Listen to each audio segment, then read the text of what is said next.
Hey guys, Lord Naren White here, the Holy Ghost, the one true God. Back with you with the next video in my series reading Frankenstein by Mary Shelley. Without further ado, returning to Frankenstein, as read by Lord Naren White. You may easily imagine that I was much gratified by the offered communication. Yet I could not endure that he should renew his grief by a recital of his misfortunes.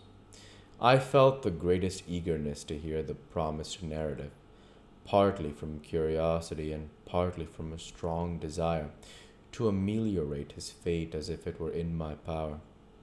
I expressed these feelings in my answer. "I thank you," he replied, "for your sympathy, but it is useless. My fate is nearly fulfilled. I wait but for one event, and then I shall repose in peace. I understand your feeling," continued he, perceiving that I wished to interrupt him. "But you are mistaken, my friend. If thus you will allow me to name you, nothing can alter my destiny. Listen to my history, and you will perceive how irrevocably that it is determined." He then told me that he would commence his narrative the next day when I should be at leisure. This promise drew from me the warmest thanks. I have resolved every night, when I am not imperatively occupied by my duties, to record, as nearly as possible in his own words, what he has related during the day. If I should be engaged, I will at least make notes. This manuscript will doubtless afford you the greatest pleasure, but to me, who know him, and to hear it from his own lips, with what interest and sympathy shall I read it in some future day. Even now, as I commence my task, his full-toned voice swells in my ears. His lustrous eyes dwell on me with all their melancholy sweetness. I see thin hand raised in animation, while the lineaments on his face are radiated by the soul within. Strange and harrowing must be his story, frightful the storm which embraced the gallant vessel on its course and wrecked it thus. Chapter 1.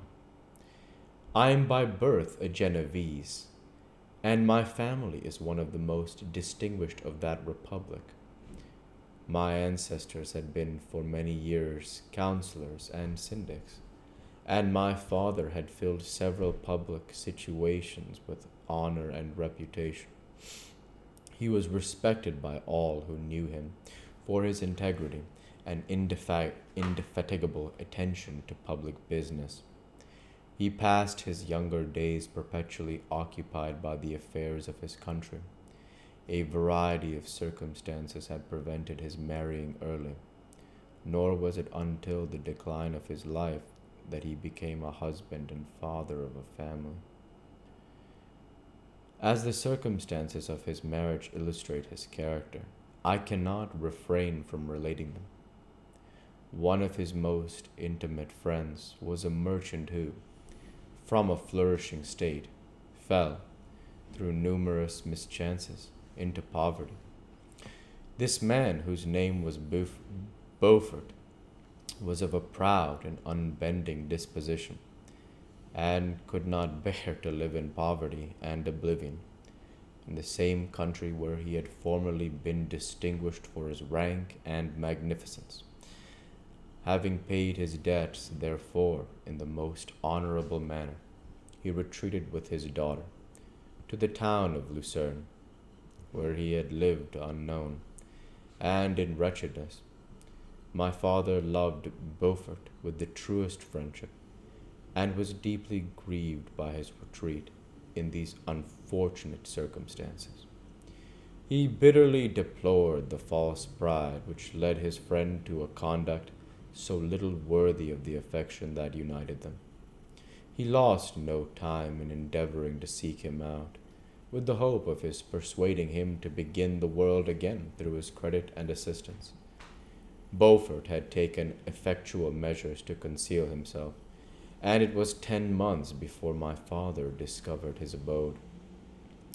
Overjoyed at this discovery, he hastened to the house, which was situated in a mean street near the Rus.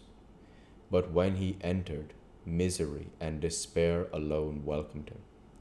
Beaufort had saved but a very small sum of money from the wreck of his fortunes, but it was sufficient to provide him with sustenance for some months, and in the meantime he hoped to procure some respectable employment in a merchant's house. The interval was consequently spent in inaction. His grief only became more deep and rankling when he had leisure for reflection, and at length it took so fast hold of his mind that at the end of 3 months he lay on a bed of sickness, incapable of any exertion. His daughter attended him with the greatest tenderness, but she saw with despair that their little fund was rapidly decreasing, and that there was no other prospect of support. But Caroline Beaufort possessed a mind of an uncommon mould, and her courage rose to support her in her adversity. She procured plain work, she plaited straw, and by various means contrived to earn a pittance scarcely sufficient to support life. Several months passed in this manner. Her father grew worse. Her time was more entirely occupied in attending him. Her means of subsistence decreased, and in the 10th month her father died in her arms, leaving her an orphan and a beggar. This last blow overcame her, and she knelt by Beaufort's coffin, weeping bitterly, when my father entered the chamber. He came like a protecting spirit to the poor girl, who committed himself to his care, and after the interment of his friend, he conducted her to Geneva and placed her under the protection of a relation. 2 years after this event, Caroline became his wife. There was a considerable difference between the ages of my parents, but this circumstance seemed to unite them only closer in bonds of devoted affection. There was a sense of justice in my father's upright mind, which rendered it necessary that he should approve highly to love strongly.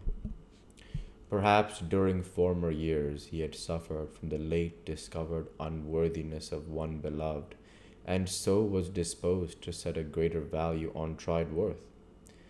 There was a show of gratitude and worship in his attachment to my mother, differing wholly from the doting fondness of age, for it was inspired by reverence for her virtues, and a desire to be the means of, in some degree, recompensing her for her sorrow she had endured, but which gave an inexplicable grace to his behavior to her. Everything was made to yield to her wishes and her convenience.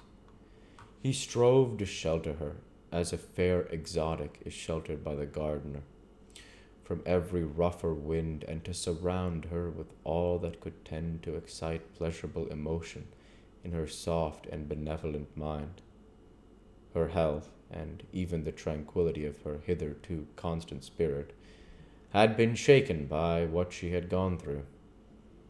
During the 2 years that had elapsed previous to their marriage, my father had gradually relinquished all his public functions, and immediately after their union they sought the pleasant climate of Italy, and the change of scene and interest attendant on a tour through that land of wonders, as a restorative for her weakened frame.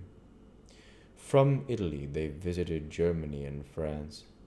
I, their eldest child, was born at Naples, and as an infant accompanied them in their rambles. I remained for several years their only child, and will go ahead and stop there for this week. As usual, I want to say thank you for watching, and I hope you enjoyed. Please like, comment, and subscribe, as it greatly helps the channel. Light be with you all. Take care and thanks again.